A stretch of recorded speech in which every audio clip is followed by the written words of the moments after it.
Totally kidding. But and welcome back to the Off the Clock Show. Joined again with your hosts, Shawn Gervais from OrbisX CRM and Mr. Marshall Hill from the Pints Polishing Podcast, and which you should definitely be checking out. You guys had some really good ones recently as well. But also from Hyperclean Car Care Products, which I will have an update about coming later this week as well. Which is pretty awesome stuff. And that's why I got the bags under my eyes and bloodshot eyes. I've been sleeping 2.5 hours a night so far for the last 3 days.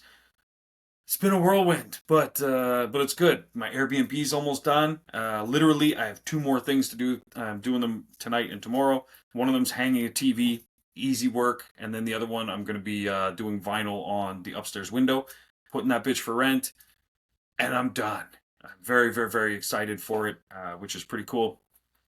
Yeah, I don't know. I'm pretty excited, man, to close that. What's your thoughts? Like, how often does it need to be rented? All that type of stuff. Good question. So we bought the house cash, so there's no mortgage, which removes a lot of pressures that, like, oh shit, we gotta, this mortgage payment, we gotta like pay for it and stuff. So that eases things in terms of we technically don't ever have to rent it. However, there's still property taxes, and because it's an Airbnb, not, a rental for tenants, we have to get, internet, we gotta get, to fill it with coffee pods and all that kind of stuff. So we worked it out with just the fixed numbers, basically, like property taxes and heat, hydro, like all utilities, all that stuff. We're looking at having to rent it for around 100 times a year to break even, which is not bad at all, and when I say break even, that's also putting away about $6,000 or $7,000 for like operating funds, stuff like that. So that's not bad. Because you're gonna And have repairs. Yeah. oh, big time. Oh yeah, it's funny, my wife when she was because my wife did the furnishing. That's her side. I'll deal with the construction side, contractors, yada yada. She's got the eye for design and all that stuff. She watches a lot of those shows, and so she furnished it, but furnished it like a hotel, which is nice, adds that nice feel. But she bought stuff like the same couch that we have in our house. She bought two of them for that house, and I was like, this is a genuine leather. Like we're talking, like it was a serious couch. I'm like, You better get that interesting. 10 to $20 more per night, right? Like, 100%. Exactly, right? It's like, yeah, and a lot of it's from IKEA as well. Like we did the kitchen cabinets, all that stuff. Sometimes just makes sense. And then yeah, I don't know. So there's going to be some damage for sure. There's we tried to avoid many things that were glass, stuff like that. But man, it's fully stocked too. It's you name. My wife bought a roasting pan for turkeys. Like it's fully stocked. Like you could stay there for I'm Thanksgiving. not sure I'd want people to be cooking that much in my Airbnb. Like, I know, but she wanted all probably those give them options. more minimal ways they can burn down the house. Like, Very true. I know. Yeah, we just put a fire table in the back too, so it's one of those like propane gas. Yeah, but we didn't do a barbecue though. We thought about it, and we were like, barbecue. It's a lot to clean. There's a lot of stuff can go wrong. Someone forgets and leaves it on. There's stuff that can go wrong. Impacts your insurance as well. The fire tables, surprisingly, they're a little more lenient on. I don't know if it's because it's not for cooking. I don't know. Didn't really impact the insurance, which is good. But yeah, so there's little things. There's gonna be some damage, but I'm pretty handy. I have a full set of tools. I know my stuff, so I'll be able to fix most things. Like if guy and girl show up, they split, holes in wall. Who knows? You know what I mean? Things are gonna happen. Kids, that's gonna be the one that terrifies me the most. Kids are disgusting. Like I've raised two of them. Kids are gross. Yeah, they break things. They do things that unspeakable things. Yeah, they're worse than animals at times. Let's be honest. But yeah, so it's gonna be an experience, and yeah, we have a videographer coming on Monday. It's coming Monday, so that'll be probably the last time I see it in pristine condition. But it is what it is, right? The good thing is anything that we needed. So I told my wife, I said, well, listen, like we have people that clean cars, and so we have chemicals, we have products that we can use to tackle things, and we also have things we can use for preventative stuff as well. So we can use our coatings, we can use our PPF, we can do all that stuff. And so with a little bit of foresight, we can we'll figure it out. So like we got a quartz countertop put in, and I was like straight away, I know not everyone's going to use a cutting board. not everyone's gonna clean up after the red wine, all that kind of stuff. So we're just gonna PPF it, and then that way it still looks and feels like a quartz countertop, but without us having to take care of the stone. So, yeah. So little things like that, you get smart, and then yeah, it's the way to go. But my thoughts too are do that, and then start reaching out to other Airbnb hosts and being like, hey, by the way, AutoWorld did our whole setup. They put PPF here, they put coatings here, so on and so forth, and then boom. And so that's the way to go, I think. Because the big thing for me is I know with Airbnb's great, but I also want to make friends with other Airbnb hosts because if they're unavailable and they have a guest that wants to stay there or something, and they get a message, hey, we had a great time last year. I see you're booked up. Do you have anywhere you could recommend or something? I think there's an avenue there with some networking between people, and I don't know. It's just how my business brain works, where I'm like, yeah, like that's you That'll can't be just interesting, right? Because in our industry, most detailers would never, yeah, don't ever want to work with anybody else. Like, and yeah. I'm not gonna say they're It's wrong interesting. either. Like, Yeah, it's an interesting thing. Like,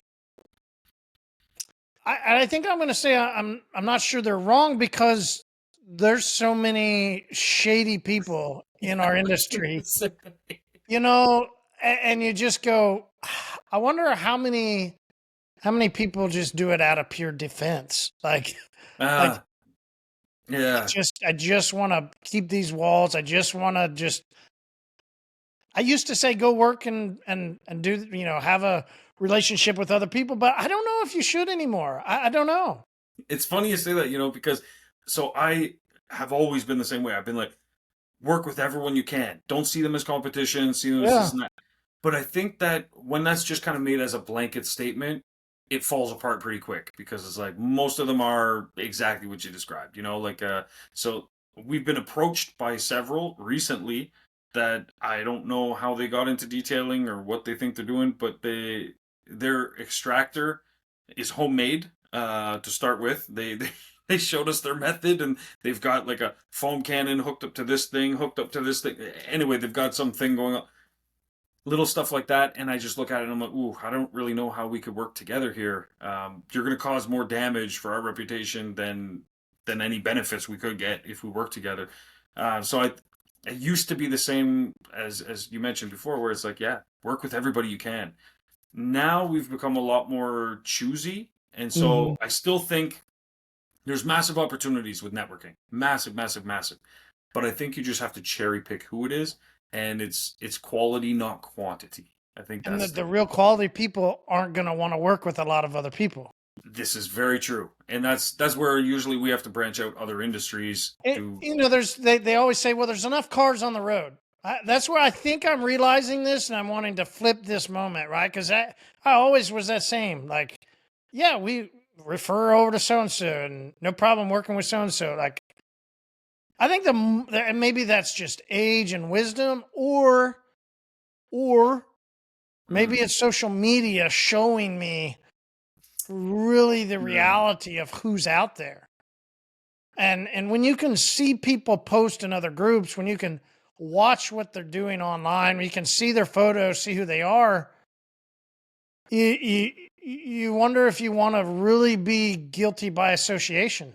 yeah, it's true. And we had a guy that we were working with, and the crazy thing is, his shop does well, and he's got a good setup, and for appearance's sake, it looks like the perfect partner to work with.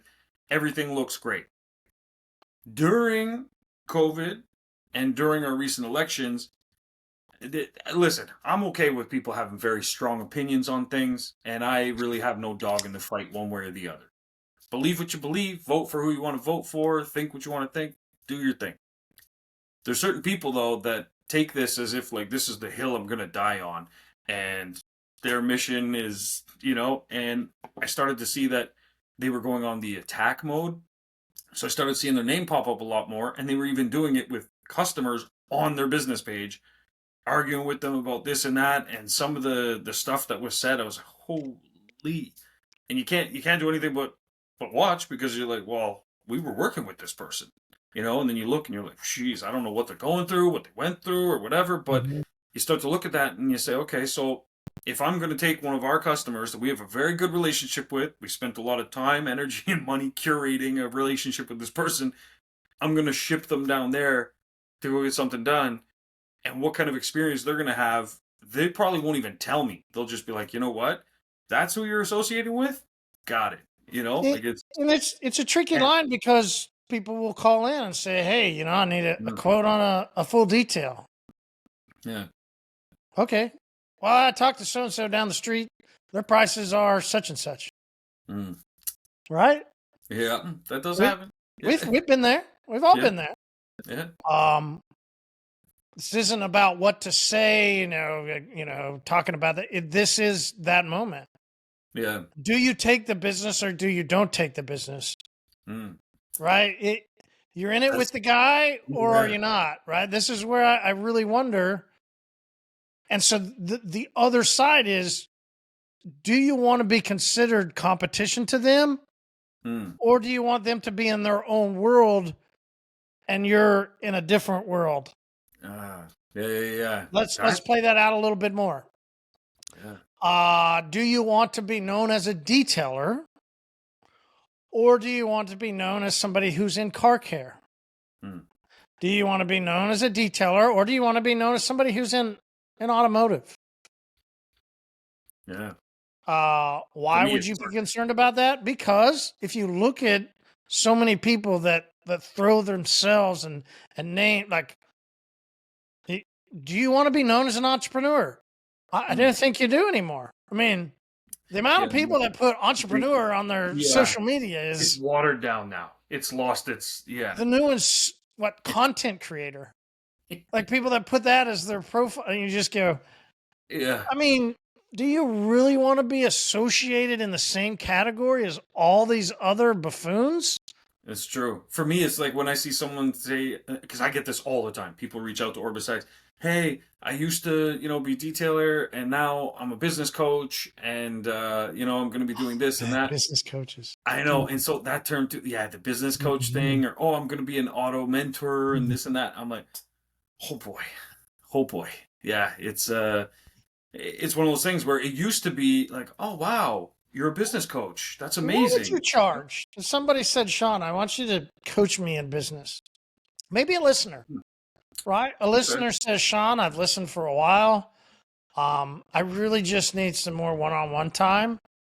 Well, what per hour would it take for Yeah, Shawn to spend an hour coaching somebody? one-on-one time. Probably $5,000 to be honest with you. Yeah, Yeah. and there'd be three reasons for that. One, I need to make sure that that individual is serious, right? So it's got to be something substantial. Two, I'm going to make sure that that hour is going to be so impactful for your business that you're going to get 10, 20, 30 times that easily, because what that hour is, it's people will get fixated on the 60 minutes part, but that's not what it is. It's 20 years of marketing experience that's going to go into it. It's really kind of a shortcut. It's a cheat code. It's where you could explain to me the problems you're having in your business in like 3 minutes, and I'll be able to decipher if those are even the real problems you're having. And then usually something like that, I'd have to maybe see sort of the business operations a little bit, but um, yeah, in an hour for sure. It's you can make Fair some number. meaningful, A fair meaningful. number. Yeah. Yeah. It's outrageous for some people that heard it, Oh, 100%. They're probably like, that's right? nuts. Yeah. And that should be then a signal if we're seeing so many of these coaches starting to come about. Hmm. There's a detailer I know that's now becoming a coach, and you just go, Yeah, yeah. It's like, yeah. "Hey, uh, And I know. another one. Another one. Exactly. Where's our Another one. boom? Yeah. Another one." Another one. And It's- you just like the question has to be asked: what would somebody of real value charge? yeah. Right, $100. There's no way. Like, what kind of meaningful change would you be expecting to, Like, it's, yeah. Listen, if you look at, It's a great way for those that are listening to decide if you yeah, should go with a coach. If you, because I'm not gonna say that there's people out there that should not reach out to somebody and get somebody's insight on mhm, problems, right? I mean, I'm not going to say that. 100%. So, how do you decide who can help you? Well, that's going to be on the amount of dollar figures that they're going to charge you per hour. Yeah, That's it. I mean, if they're $100 an hour, it's BS, right? yeah, It's 100%. bullshit. It's, But if somebody goes, listen, I'm going to charge you $5,000 per hour, you go, oh crap. yeah, yeah, Uh, why? yeah, And yeah, then why is this guy so low? Right? yeah, Like, well, we're getting exactly. as you got when you got bids to do your Airbnb.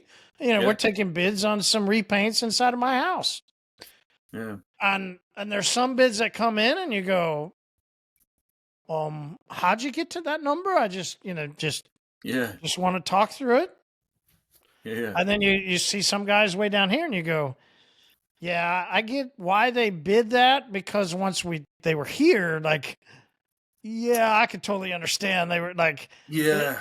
we're going to provide the stuff. We're going to do like, he was a guy that It's was on the true. side, and you just go, Yeah. he didn't know what to do. He just knew what to be told what to do, Yeah. and you go, Exactly. You know what? Here's a great saying actually that'll help sum this up too. I had a contractor that started our Airbnb and he fell down, flopped. We were trying to help out, friend of the family. Didn't work out. We were trying to give him a shot. He was slow with work, but I know he's skilled. He used to, but he did mostly commercial jobs, working for this big company. He's a Red Seal carpenter. Like he's got his credentials, but he lacks all the other aspects: showing up on time, ordering the right materials, not trying to just cut costs here and there and stuff. When we tell him, hey, we want something that's going to last and be durable, if it costs a little more, then that's fine. Just he made all the mistakes that we all see with contractors, right? But the next guy came in and I said, do a quick walkthrough with me, give me a ballpark price. He had done some work for us before. I knew he wasn't cheap, but I had no idea what he would charge for a project of this size because we literally gutted the whole house, rebuilt everything basically. And so he said, well, I'll get you an estimate. So I said, okay, fine. After 2, 3 days, when I still hadn't received the estimate, I was like, okay, either he forgot about me, doesn't care about the project, or this is going to be a number that's got some commas in it. And so I was like, let me wait and see what's going on here. So I messaged him. He said, yeah, just putting it all together for you still. And he said, I'm going to send it over and you're going to be shocked by the number. He says, but you have to understand something. You're going to think we're expensive, but what we are is predictable. I was like, interesting. Okay. So I said, well, send it over. So he sent it over, and it was about 20 grand more than what I was expecting we were going to spend. I was like, okay, so it's a lot more. So I was like, just justify it out of curiosity. Like, how come this? I was expecting this. And he said, look, I've been doing this for 45 years. My crew's going to come in. They're going to do everything that you need done, everything that's outlined, and there won't be any surprises. You're paying for that predictability. You're paying for the job being done exactly how you need it done, how it's laid out, all the materials, everything is not going to be surprises. And that's exactly what happened. So we hired him. He's done a bang up job. Place looks amazing, but he was more expensive substantially compared to other contractors we talked to. But he said that he was like, we're not expensive, we're predictable. And that, man, I'm telling you, that stuck with me because I realized like anytime I've paid more for something and had a great experience, it was that predictability. That's what I had paid for. It's the times where I was trying to, I don't want to spend that. Maybe I'll try and spend this instead. Those are the times that things just went haywire and it was unpredictable. It was like, God knows what would happen. And so now, ever since he told me that, I'm telling you, my purchasing patterns are so much different. I look at things when I buy it, I'm like, nah, you know what? I'm gonna buy this instead of that. I'm gonna choose this provider instead of that one. Like right now, we're looking for home cleaners. They're gonna take care of the Airbnb. And same thing. I was like, let's take a look at them, compare prices, compare resumes, take a look at their client list, their roster, stuff like that. But we'll get them to do some trial runs. But I'm not looking for the cheapest in town by any means. It's all those other pieces. I'm paying attention to what they say to me. If they contradict themselves, if they say, one thing and then the next time we talk, it's something different. I'm This like, is interesting though, right? yeah, Because you're who you are for a detailer, yeah, with OrbisX isn't so much the walk up and give a bid, yeah, no, right? yeah, But the walk up to give a bid yeah, yeah. it happens every day. It's true. Yeah, yeah. So this is actually some of us valuable information because Yeah. that's real world on the street. If somebody has found my number on maybe so many Google reviews. Hey, there you go. Mm. I'll go ahead and tee that up for you. Remember that sign I sent you, right? Like I Yeah, said, yeah, yeah. it's interesting here. Right now I'm seeing a lot of people market with yard signs. Those not uh, not yard signs as in realtor signs, but yard signs. They're still the wrong word, but people would say that. What's the actual? You should know. What's the actual? Like, do they have the metal stakes or are they A-frame? Metal stakes. Okay, so the Coroplast signs. Yeah, Coroplast. There you go. I was yeah, like, yeah. you'll know the actual Yeah, yeah, name. I'll know. Yeah, But they're the Coroplast sign, and I sent you a photo, right? yeah. I've been seeing a ton of those chloroplast signs being put out here recently. Why? Is it there's people that are really dying right now? And there Hmm. are. There's a lot of people in trouble. Let's go ahead and admit that. I think Yeah. there's a lot of us can go, hey, there's some downtimes for many people in the industry right now. It's time to market.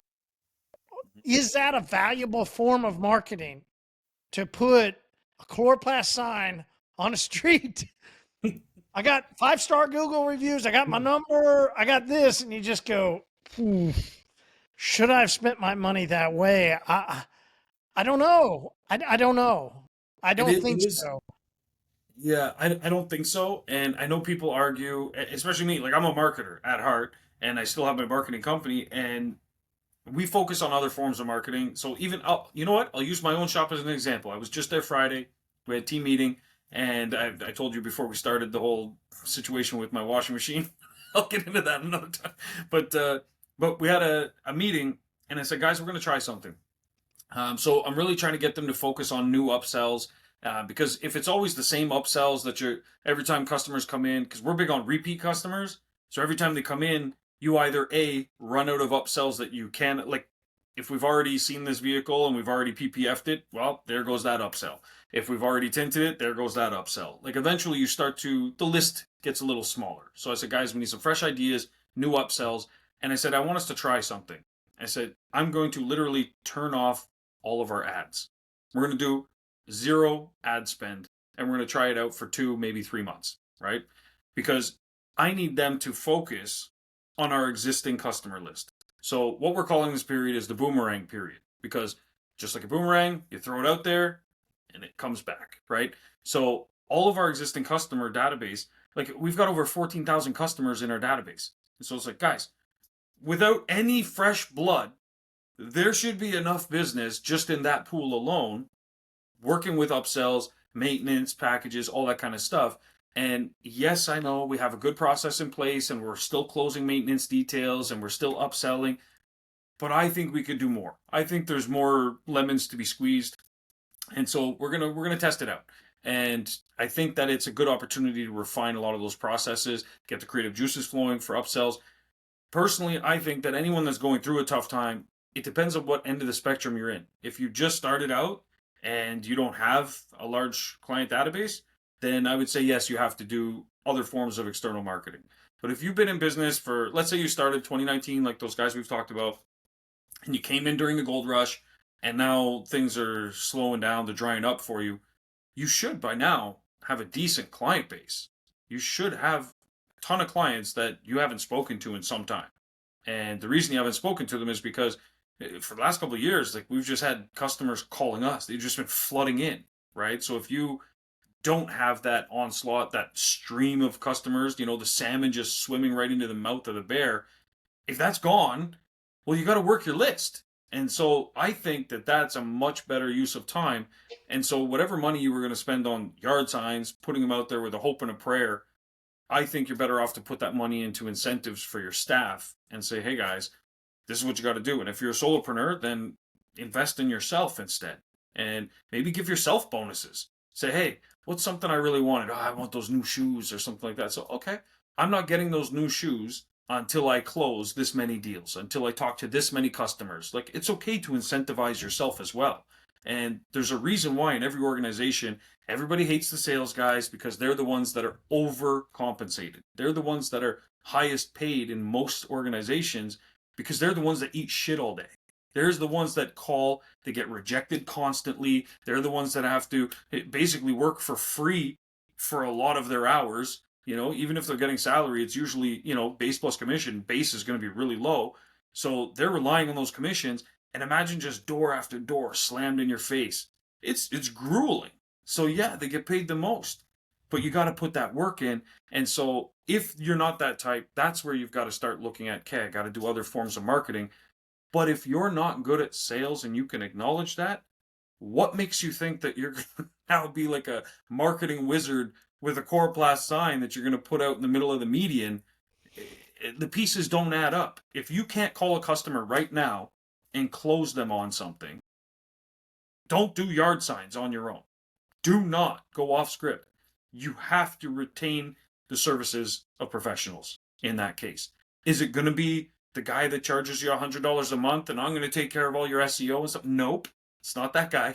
That's for sure. Okay. I mean, if you want to just give away, I'll leave my number down below. You can just Or leave our Venmo. If you just yeah, want to throw money away, sure. Yeah, no it makes problem. you feel more comfortable. Yeah. We'll take it. I'll even send you back, a thank you. But if you put those yard signs out, you're not getting anything for sure. It's one of those things. But there are a lot of things you could do. But that's where I would focus on your existing list. Yeah, I mean, right now, if it's nut crunch time and I'm looking where I can spend some money, I'm not spending on SEO. I understand SEO is valuable to increase the bottom number as I continue to rise, right? Like I understand SEO, but if I'm in nut crunch time, I don't need that. And if I'm in nut crunch time, I don't need Facebook. I'm hearing more and more people talking about thousands of dollars that they're wasting on Facebook and then getting terrible leads, nobody that really of any value. Yeah. So where would you nut crunch time? Like right now, where would I market? What would I do? Would I put out signs? No, I think I would do what I'm going to just say what I did. Like I went to places where there was a mass amount of people and encouraged them to make it more easier for them to have their car cleaned while they were doing something else that they didn't think about their car. Right. So that was a mall, right? That was golf courses. That was the big, here it's called Warren Place. There's 2 towers, but they had a lot of oil and gas people. Citgo was there.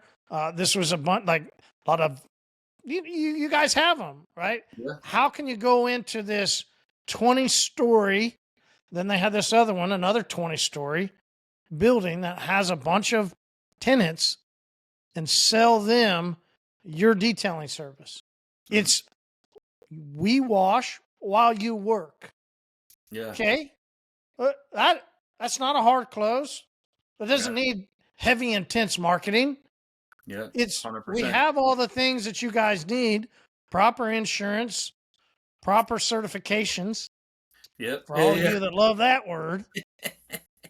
and hey, we can offer a service to your tenants. And here's the deal: you got to go talk to the property management company. They're the ones that run it, and it is a service to their tenants. Yeah. 100%. If you're not good at either marketing or closing, then you got to go to the place where there's a lot of people you don't have to market to, and it makes so much sense you don't have to close them. It's true. It's true. And you know what another good one is? I was thinking about this the other day. I was driving. It's a similar kind of concept as that. I was driving past, was going to the library, had to drop off some stuff, and on my way there, they're building these 2 massive, I want to say apartment buildings, but they're probably going to be condos. But in the bottom, they have a bunch of retail shops, and then there's just a whole bunch of units above. Not sure. It might be retirement home. Who knows? Whatever it's going to be, they have a crew there, probably 80 trucks every single day. And I thought to myself, I was like, wouldn't be such a bad place if we were mobile. Just roll in there and be like, hey guys, just wanted to introduce myself. Like, wouldn't it be nice if at the end of your workday, you guys were just leaving and you're leaving in a nice clean truck that's not all dusty from everything that's happening here? I can show up closer to the end of the day, park them around the corner, whatever. And if you go there and you just say, okay, what kind of bulk rate could I get? Like, hey guys, if 10 of you get on board, I'll give you guys this price. If 20 of you get on board, I'll give you this price. And then next thing you know, the ones that do, they're going to talk to their buddies at lunch. They're going to be like, hey, listen, Tony, da-da-da. This guy came by here. I want to get my truck cleaned. And if we all jump on board, we get it for this price. Like, just work it. And so I saw that and I was like, holy shit, man. So for me, if it was crunch time, the answer is go outside. That's the answer. Just go outside, meet people, look around your city, see what's going on. I'm just going to say go to office complexes. I'm going to say very targeted office complexes. So another office complex that I did really well at was Cricket Communications. Now, those of you that know that word, you'll know from the marketing now is that green, like, feathery blob thing that goes around. Like, I don't know, that's their advertising now. But Cricket back in the day, before it was owned by AT&T, was operated out of Tulsa, Oklahoma. And the CEO then became my partner in the car wash that I built in 2006. Holy shit. But it all started because for years I showed up, I cleaned a ton of, that's what we did. And we didn't miss our days. We didn't have complaints. We took care of people's cars. We were thankful. We said hi. That's another way, right? Go to office complexes. 100%. You got to figure out how to get into them, but then they will lead you into all the different tenants. He was the CEO and then became a partner in my car wash, all because of those going in, finding the right companies, working with them, and then taking care of them. Yeah. And then the right people find you.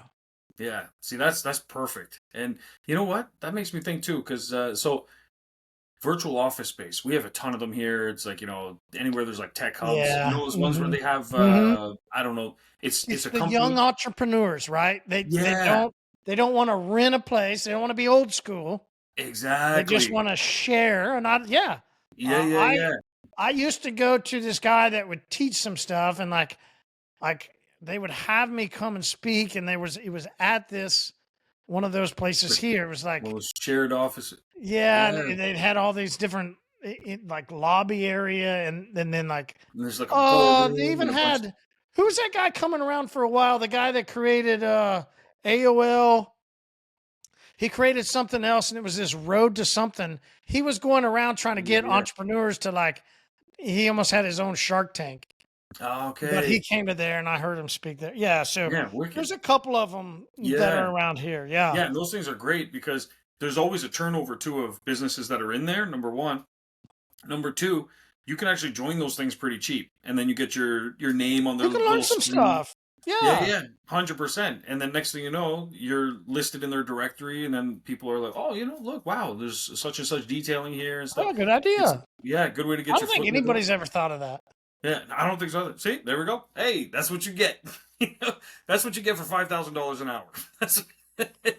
I've never heard anybody say that. Yeah. For a mobile detailer to go to one of these places. Yeah. Well, it's not just to your name on the directory, but these people are going to be there for hours.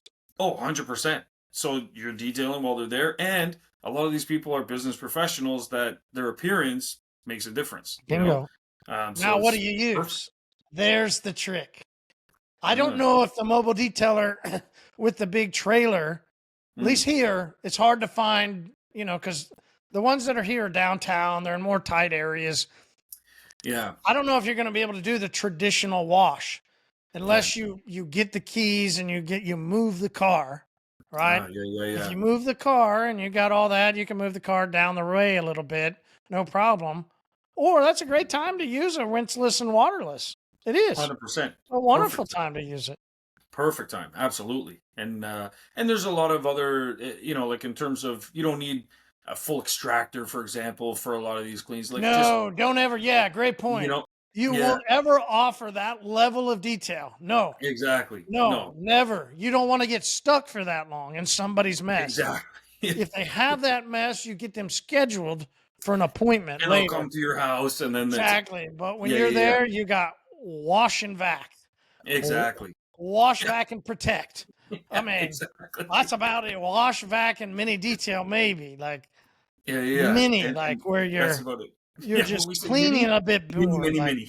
Yeah, you exactly. I used to tell people, hey, you're washing vac. I'll wipe some stuff. I'm not Hmm. gonna be an asshole. If you got a bunch of dust, I'll wipe it down, no problem. Yeah. But what you're gonna get from a mini detail is you'll get some chemical Mm. with the wipe down. Now, that elevated the wash and vac and Yeah. it left room for the full detail, Yeah. right? And I would say that. Now listen, this isn't a detail where I'm scrubbing, Yeah. but Yeah. I'm Yeah. going to interject some chemical. I'm going to get some stuff out. But if you really want everything gone, you're going to need to go to that detail. I can schedule you for that at a point in time. Yeah, absolutely. And that becomes the process how you do it. And then you can have both of those running as maintenance plans, basically, where there's the one where you see them for the full detail and you see them, once a month, once every 2 weeks, something like that. But then also, oh, you're going to be at the business park. I'll be there every Friday. So in between your maintenance visits, you get the mini, the express, and then I see you for the full thing after that. So This it's a, this is about the only time, if you can find a business park, it's about the only time I'd say to do that monthly, like yeah, everybody, the dream, and it is a dream. yeah, It is a yeah, monthly subscription.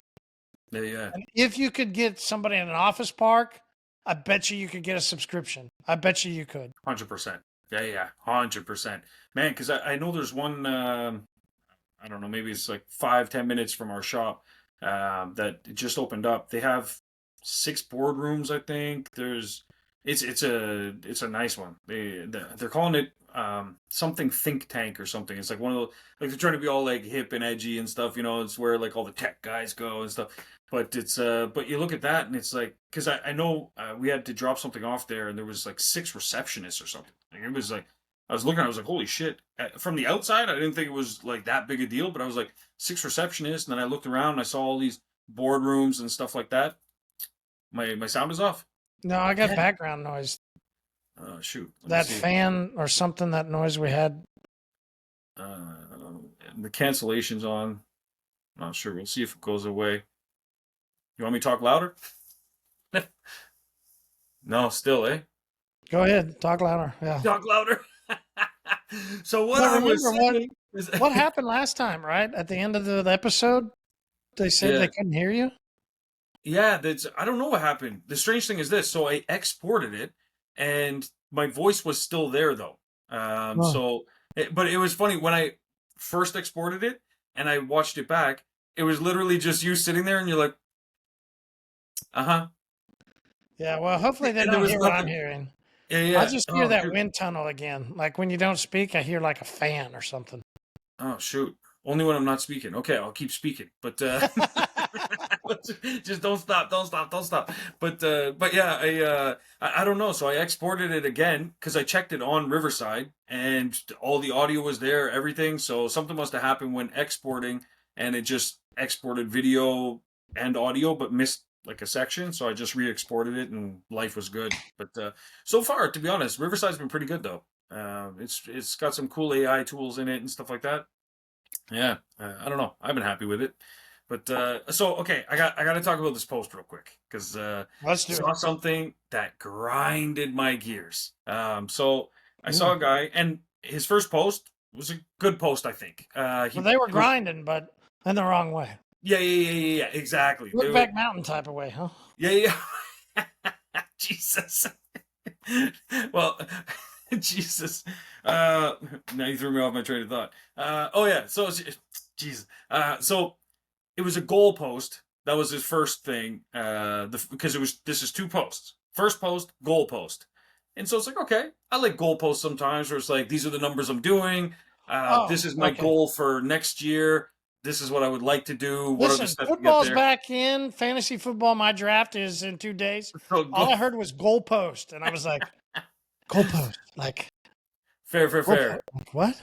Like, Okay, yeah. No, no, no. And I realized it as I said it the second time. I was like goalpost, and it when it sounds as one word, it sounds like it's like yeah. mhm. So, but so it was a post about his goals for next year. So he said he wants to do 50,000 a month next year. Now, right now, it's just him working solo. Okay, so I was like, that's 50,000 a month. a month. Yeah. Where's he at now? So he had a post about 2 3 weeks ago, and he said, "Finally had my second $1,000 day. I did it twice now." So he So he's posted. under 30.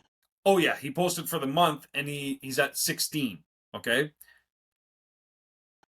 Oh, so that's gross. We're talking gross though, right? So he's mobile detailer, so obviously there's expenses there that aren't being factored in. So we're not talking net, we're talking gross, which is fine. So that's one thing. Anytime I see goal like posts about goals, when they say like I want to make this per month at my shop, I always wonder. I'm like, are you just hoping for a gross number that makes you feel good? You're like, oh yeah, 50,000 a month, but what's your take home? How's your staff being treated? So on and so forth. Um, could we assume that if those numbers are already kind of off, that 16 is probably too high too? I imagine so. Yeah, yeah. I would imagine so. And he did say it was the first time that that's ever happened. And oh my god, my Facebook ads are crushing it, and this and that and everything. So I think it was one of those had a good month doing something, whatever it was. But then, so the following posts are what drove me nuts because his initial post was just, "Hey, this is what I'm hoping to get to. Need some help." In his post, though, he said, I need the other 30 to come from employees. So I need advice on how to hire and stuff because I can do 20 on my own. So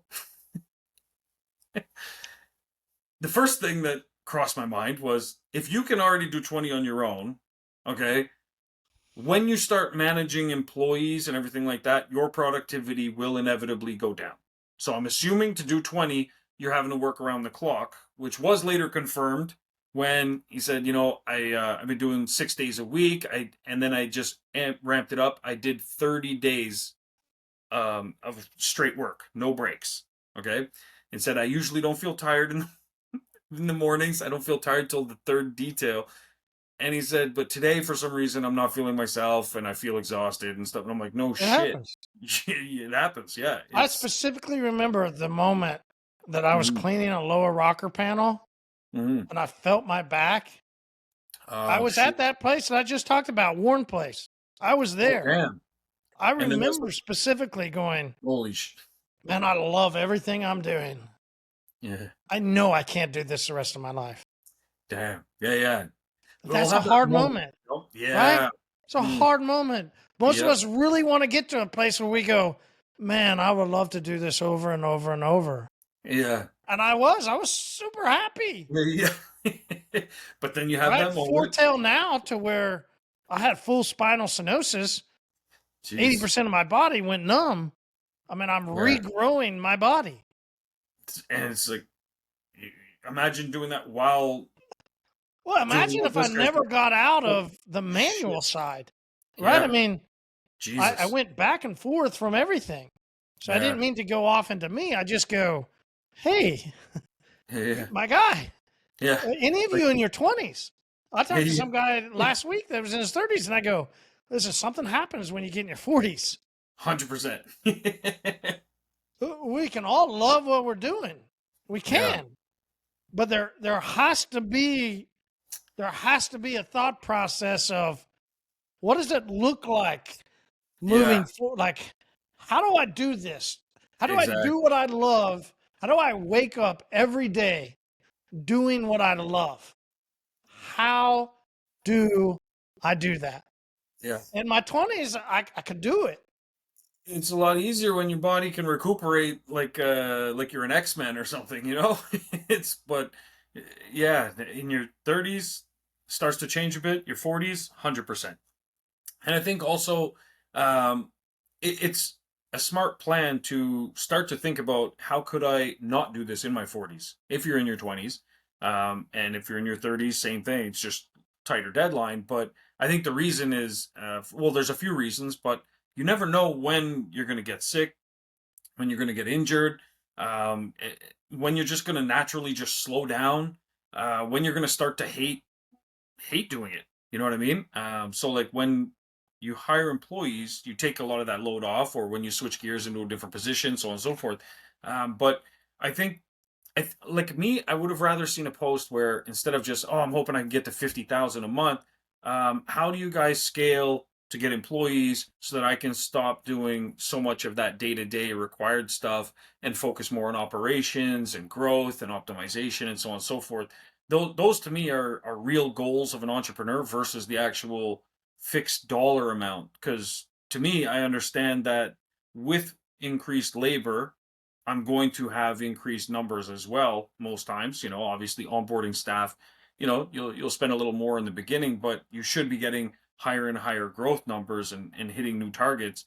It's hard to say exactly what that target would be. I don't know what the motivation is with the 50,000, but like that specific It's number, an odd number, yeah. it is. That's If what I he's at thought. I was like, that's a 16, strange.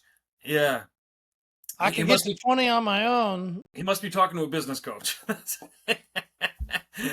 That's what I was thinking. And so, but here's what took me out though, is that so that's his goal based on the numbers he's seeing now, even though he was still only at 16, and that's just calendar. That's not payments, that's just showing calendar. But the part that took me out is literally 12 hours later, a post. I had a customer. How do you guys deal with a customer that walks away without paying, even though you've agreed to a price and there's communication of that price? And he said, it's not enough money for me to care about, but I'm not going to let this guy like shake me down, this grown ass man or whatever. So how would you go about dealing with it? I was happy to see a lot of the comments were like, just walk away, bro. Like, it's not worth the headache. You already said you don't care about that money. So why chase it down? But if you don't even have basic processes in place to take deposits, to, the guy, like, how did he end up not paying? I don't understand. And you left, or you're not there because he's mobile. Like, I don't know what that whole thing. If you have a problem like that happens, extrapolate that out now when you have these employees that you're going to rely on to bring you 30 bands a month. The problems that you're welcoming into your business are huge because your staff are going to need to be paid. They're not going to say, it's not enough money for me to care about. No, they're going to start stealing from you, stealing your clients. It's going to be a problem if you're not treating them well. And so I think that you need to get those processes in place. So when I saw the post, I was like, because I hadn't seen one of those in a while. And then I saw that, and I know a lot of people are going through some tough times, and then there's all these people that now are coming out and saying they're coaches and mentors, and then I see someone posting stuff like this, and I feel like a lot of people are primed right now to accept advice or to follow someone else's path because they're seeing them post these kind of things, and they say, oh, this guy, look, he's doing 20 by himself, this guy must know his shit, when really he doesn't know his elbow from his asshole if he doesn't even have a good handle on his business operations and he has these kinds of aspirations. So I guess I'm that's why I'm grinding my gears, is I'm worried for other detailers that could be persuaded by something like this, and that's what I'm seeing with a lot of these coaches, is they haven't really done shit. They had so many holes in the organization, and then they're like, let me just go do this, and then they just people get suckered by it. So it bothered me, but I Take the was, right photos. You tell people you did the right things. yeah, So It's I wanted to fun. know your feedback on the guy, like that situation. Like, what do you think? Yeah, I appreciate that, because while you were saying his situation, I go, man, I was literally trying to think back, and I was really trying to work hard and go, man, if I had somebody, I know that there was somebody that complained some carpet stains, right? I know I had some people complain about some things. Yeah. I I never I can in a clear conscience go, I never remember giving somebody all their money back or are not accepting money. Like there was Yeah. definitely okay, we didn't get this thing. I told you that we did, like, okay, you're still unhappy. Okay, like I Yeah. can, then that was car wash. And so we could give them a credit and we could go like, listen, like Perfect. I can give you a credit here to, Next you can come visit, and they would be happy. Yeah. As a detailer, like mobile detailer, specifically, like I'm very confused about this situation. I just am because I mean, I would take a check. I would give a key. Like I would give a key. I would take a check. Yeah. Like That's what I mean. Like, how did you end up leaving? yeah, I have seen this over the years, and I've just kind of always like, oh, okay, but once you really get to that moment, I, huh? Yeah. Like, It's it blows my mind. The only time I could see it happening in a way is if they were a repeat customer, you had their card on file, you went to charge the card and it didn't go through. But even then, I'm not I'm charging it on the spot. Like yeah, the work is done, I'm charging it. Oh, hey, sorry, your card is showing declined. Do you have an alternate form of payment? who And then leaves the place and never takes payment? and then goes to complain about it, but says it's not a big deal and I don't care about it. But I'm not going to let them shake me But down I've for heard this though. like I've heard this. Like, crazy. Yeah, yeah, it's a this recurring isn't the thing. first time I've heard it. Like, there Yeah, are people that seem to leave locations yeah, unpaid, unpaid. unpaid. Yeah. Listen, any work I've ever had done by contractors, they're not leaving until payments sorted out. Like that's like I have a guy come check the furnace or this that. When they're done, they pull out their tablet and they go through, they punch in the stuff and they take payment and So this is a yeah, question, okay? whatever. Because I guess some people that let's really talk OrbisX, right? What? Let's talk about this moment then, and how we handle this moment with OrbisX. Hmm. Okay, Yeah. somebody books an appointment. Yeah. 100%. So I think depending on your business, like our business, we don't charge deposits. If we were mobile, we would definitely charge deposits. So in this instance, I'll use this scenario: mobile detailer going out there, new customer charging deposit, 100%. To get you booked in on our calendar, here's the link. Da, da, da, we got you. You secured your spot. We're holding it for you. We do charge a deposit. It just covers transportation fees, stuff like that, because we're predictable. We will be there 100%. Anytime I'll that. argue that. I'll argue that. I get it. All right, I get it. And there's people that do that, and I get it. all right, yeah, yeah. Well, I'm actually interested in that because we don't do I think deposits. it's a Period. risk of doing business, right? You have a line item cost of doing You business. will have, yeah, true. You will have people. That's why we don't do them at our shop. But if I was mobile, I feel like I probably would lean that way. But maybe not. I don't know. No. Yeah. This is ever there's no right. There's no right or wrong answer. That's true. Nobody's gonna Yeah, die yeah, on yeah. a hill here, right? Yeah, there are no. Very true. Very true. I just All right. and So here, but walk and me let through me the just say process. this too. I'll go Yeah. and say this too. This was before my time. I mean, this was after my Mm. time, I guess. Like Yeah, nobody yeah, in yeah. my time would have ever. Yeah. Nobody paid with credit cards. It's true. Things are a lot different now where there's So let's go ahead and and the say ease that of I'm it. an old Yeah. fucker, Yeah, but yeah, I still go, even with people I have come to my house to give painters or plumbers. Like they just I've show never up. had. And if I Yes, cancel on them, they just move on yes, with their it's a day. risk of doing business. Yeah. I'll go back to what that one guy said, friction, Friction, in that right? episode. Yeah. I'm not going to say that you're wrong for charging a deposit. I'm not. Yeah. There's plenty of people that are happy to do it, and I'm not so. But what's friction in your business? There is a risk. Every owner has a risk. That's Yeah. part of it. Like us, we have no shows. We just take steps within OrbisX to reduce no shows. And we do that in two ways. One, a lot of follow ups with the customer. We also pick up the phone, call them, confirm appointments, things like that as well. but then we also keep an active waiting list so that in the event there is a no-show, and what we do is we're proactive with our waiting list. So the start of every week, we reach out to like 5 or 10 of them, and we say, hey, listen, in the event that there's a reschedule or a cancellation or a no-show, would you be ready within an hour's notice at some point this week? And they'll usually tell us something like, yeah, any day except Tuesday or any day except Friday. And then we're like, all right, cool. We put that as a little note. And then if How there's a hard is no-show, that? Using oh, OrbisX, how difficult is that? takes 2 seconds. Takes 2 seconds. And hey, you know what? I'm glad.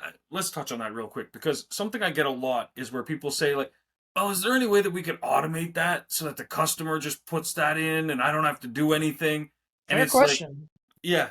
And it's like, there is and there isn't because, like, if you, okay, so let's say we open that up so the customer can put in something and maybe they have a typo and they put in the wrong thing. Maybe they this, that. There's something about using technology with humans as well involved that I've always been a fan of. I've been day one. AI with humans is the way to go. And so for us, I don't want more work for the customer. So I don't want them to have to do because really we're the ones that are supposed to provide the service, right? So OrbisX is there to help you automate a lot of things, maintaining the information, making it searchable, automating it with reminders. So right now, for example, if you go and you cancel an appointment and you mark it no show, it automatically pulls up your wait list. So that's really handy. That saves you time of having to, oh yeah, shit, I got to go check the wait list. So it just pulls it up for you because it says, oh, you're marking a no show. You might want to fill that spot. From there, you can instantly one click, you choose What if which I pull that customers. up and there's no wait list? Yeah, if there's no wait list, well, if there's no wait list, then you haven't been doing your job. To be honest, but I think that's where. So even for us, anytime someone calls and they're like, "Oh yeah, how much is this or how much is that?" We'll talk to them a little bit about the benefits, this and that. So are you ready to book today, or did you want to book for tomorrow, or like what's going on? We try and walk them down that path. Nah, I'm just kind of shopping around right now. Well, You're on listen, the we wait do. list. Yeah, we do book up pretty fast. So Great why point. don't we just put you on the wait list, secure a spot for you at least on the wait list, so that we could reach out to you and you might be ready to go, right? So every It goes interaction. back to people that just call, right? Yeah, one hundred Hey, I'm percent. looking for detail, and this okay. This is the price. This is it.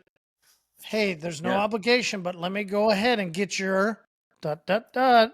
exactly. I'll Name, put you email, on a phone wait number, put you list. in the wait list. Yep, exactly. And so we do that for all of them, right? Well, Every okay, what customer. about the wait list at a discounted rate? Maybe somebody goes, Yeah, "Hey, yeah, you're a bit above what I was looking to spend."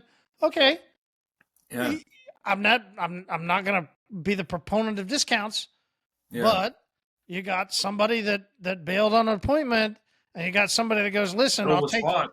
I'll Yeah, take your work for 20% less." yeah, 100%. You know I what? That's a mean, good we'd point. rather go sit on the couch and play video games or go to the Yeah, bar. I get it. yeah. I get it. But you know But what? Put it this way: a lot of people charge what, like 25, $50 for a deposit in most cases, like these mobile detailers, things like that. That's what I've seen online. These guys are charging, and stats show it's pretty similar as well. But would you take 20% less of an appointment instead, where you're probably going to get that customer again and again, anyways? I would argue, yeah, for sure, because you're still doing the service. It's 20% less, but it's more than your deposit would have been, and you now have an interaction with a new customer. So I think that's where waitlist for me is huge. And so we put everybody waitlist. That's just how we fill our spots, and it's just how we deal with that risk. Everything in business is going to have an element of risk in most cases, and the risk of booking customers in a frictionless process with no deposit means that you have to take other actions, and that's where OrbisX does help make that a lot easier for you. But when it comes to doing something with the waitlist, there is an automated element to it where you can just click send to all customers and it'll email all the customers and say, hey, we had a cancellation or we had a no show, a spot's opened up at 11:30. If you're interested, click this link or give us a call. That's great, and automation works. But what if the person isn't actively checking their emails or something like that, but then you pick up the phone? Yeah, exactly, you'll never get Marshall like that. If Marshall's on your wait list, forget it. You're the one that's going to be waiting, not Marshall. And so pick up the phone and call. I just find that when you have the mix of both, you have technology help you out with the automation, but then you also have a human being actually do something and take action. That's where you're going to see the most success, and you're going to spend a little bit in labor, but you're going to close a lot more deals. So you're going to pay, like you're already paying for the labor. Like for us, I'm paying my guys whether they're doing something at the shop or they're just sitting there. So for me, it's like when you're not doing something or in between appointments, that's a good time to go and hey, jump on the wait list, call so and so, jump on this, do that. Because sometimes they need a break too, where if they're just going detail to detail to detail, it gets very monotonous. So, hey, after those two cars, I want you to go and follow up on these 10 people. They're doing a different task and then they go back re energized. So it's all part of just running a streamlined operation, really. But yeah, so the wait list, it's very easy to do, and the cool thing is you can set up signing documents as well. That's something I would send out.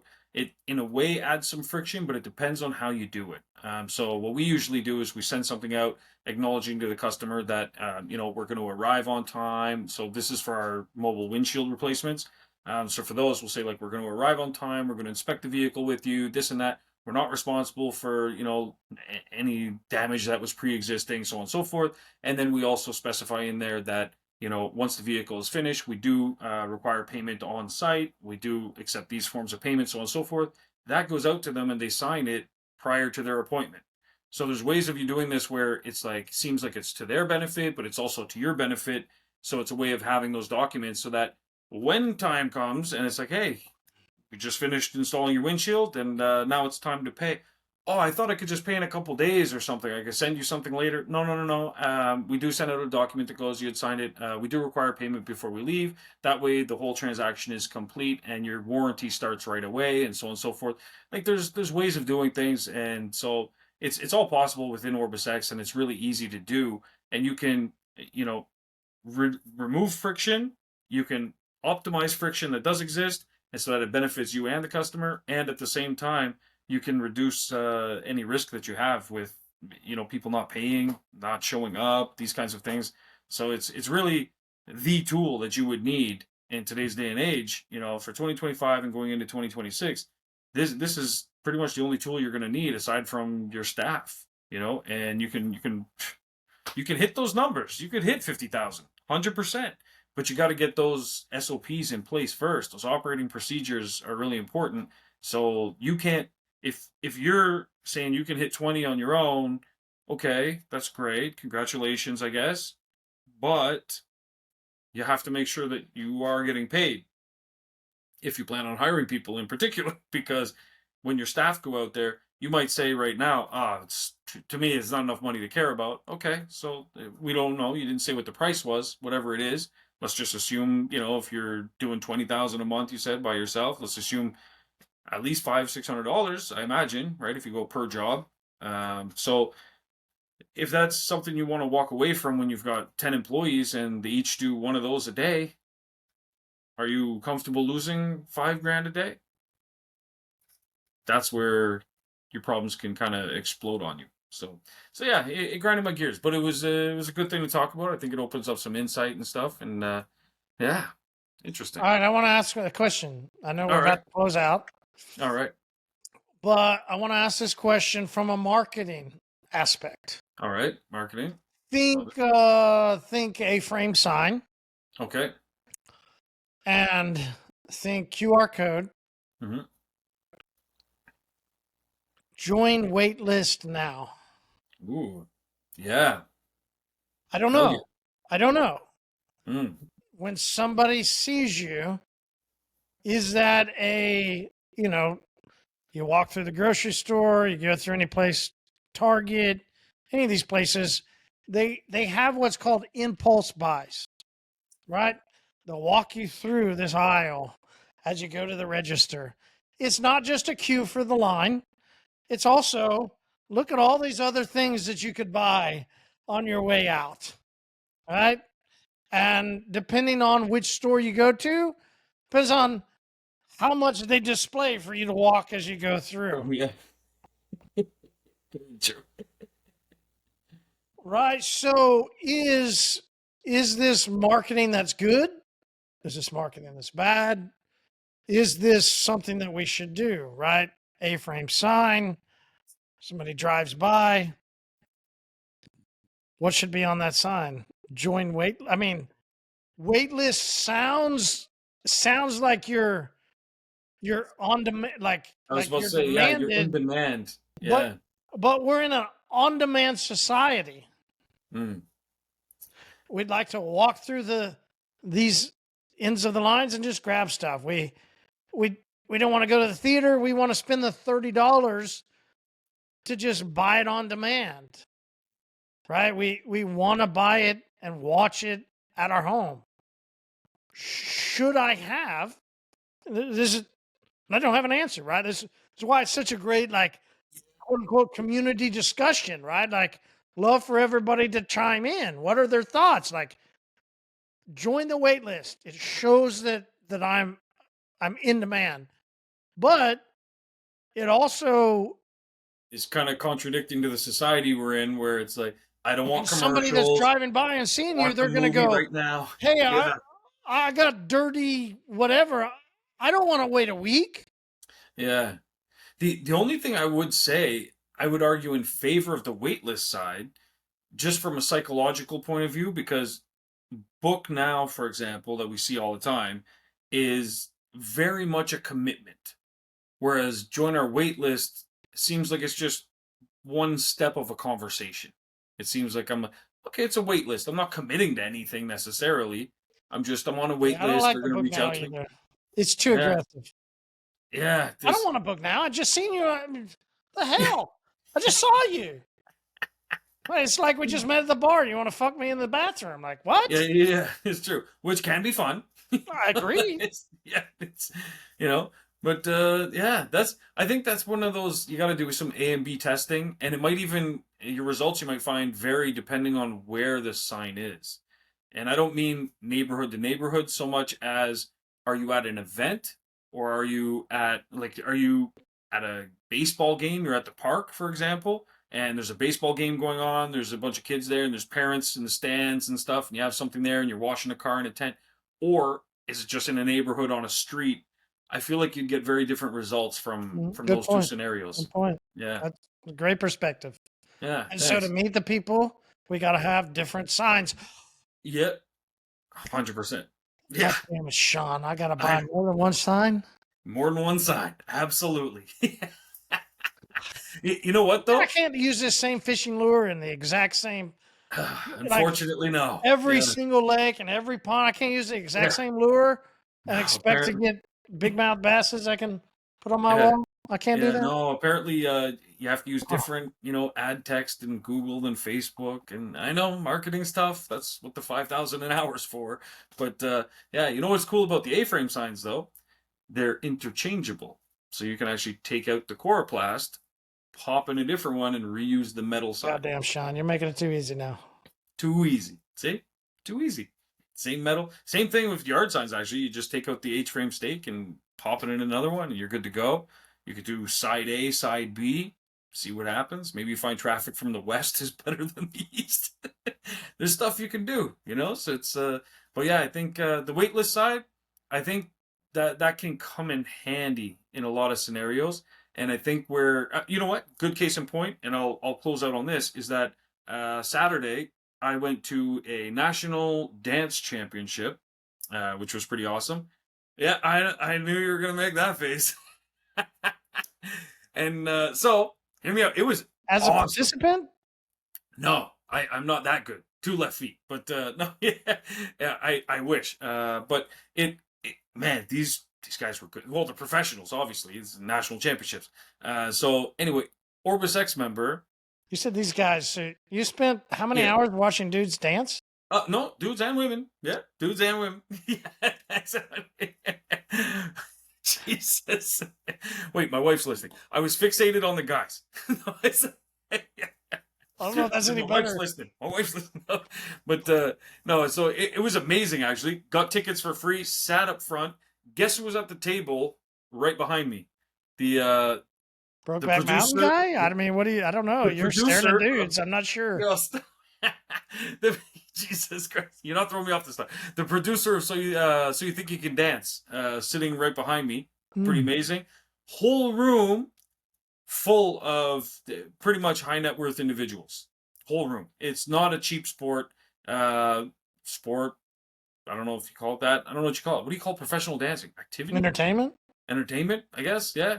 Not cheap entertainment, I guess. Whole room full of people. The reason I say I didn't even have to meet all these people to know room full of those types of people. And the reason I know is because everybody in there was either married to or was a professional dancer at one time. And what do you need to become a professional athlete, a professional entertainer, a professional anything? You need discipline. You need a decent network. You got to have all the qualities. Oh, not like dollar night dancer, but like Yeah. ballerina dancer. Gotcha. Yes. Gotcha. Oh shit. Yeah. Oh, okay. Should Okay. have clarified that. Yeah. Yeah. Gotcha. Gotcha. What kind of image do you have of us Canadians? Well, the image that you were staring at dudes when there was dollar night dancers there. Like, what the hell's wrong with you? That's wrong.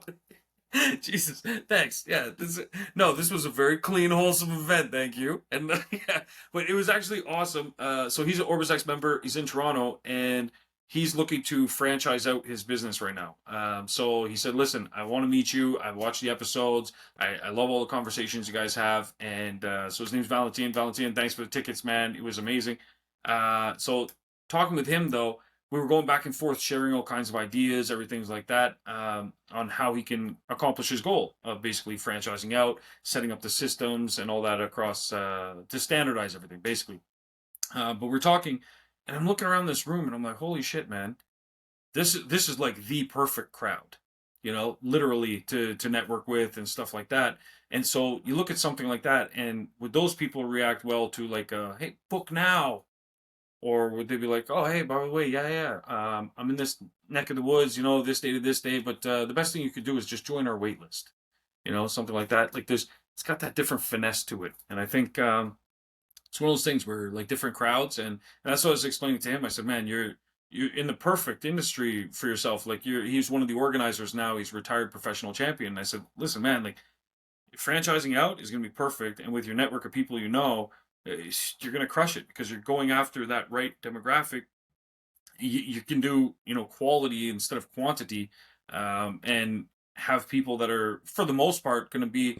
I'm not saying they're going to be paying $4,000 for details. What I'm saying is that they're going to be paying the same prices that everyone else would pay, kind of thing, and they're going to have similar expectations, but their expectations are going to differ in the frequency. I think where they're going to want it clean more often because they're just those types of people, but also you're going to have less headaches.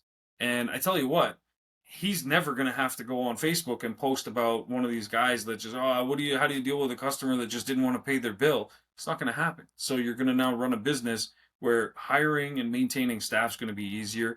There's morale across the board, optimizing and streamlining your systems from location to location.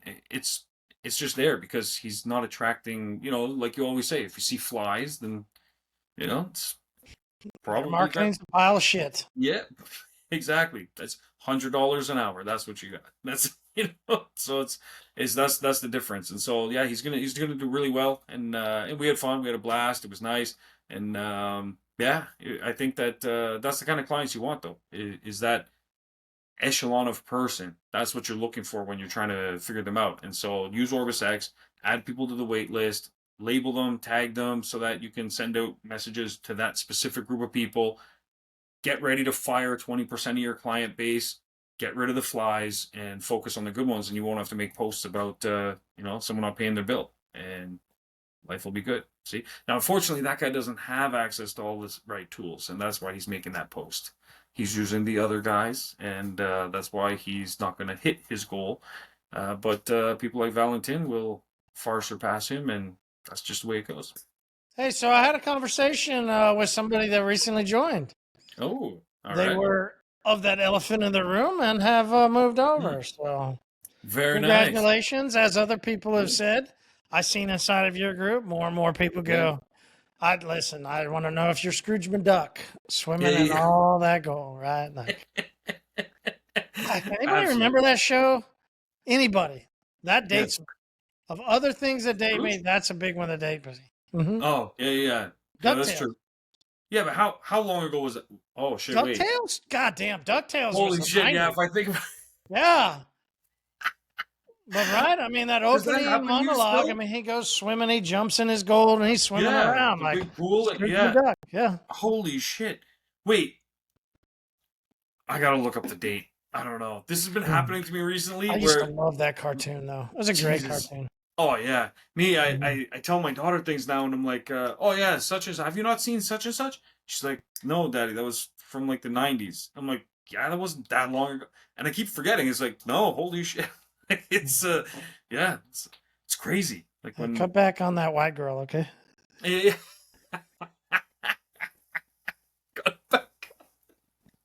Jesus Christ. Man, you're just hitting all angles today. Holy shit. I think it was the Voodoo Ranger for all of the Okay. for Voodoo all the Ranger. Fruity Pebbles gang. We were drinking the Voodoo Damn. Rangers Jute Force, which it's 9.5%. So come on, Oh shit, yeah, damn. Fruity Pebbles So, gang, let's go. All right, great episode, man. awesome. Yeah, absolutely. Thanks. Appreciate you as always, guys. We'll see you next week. I'll have some news.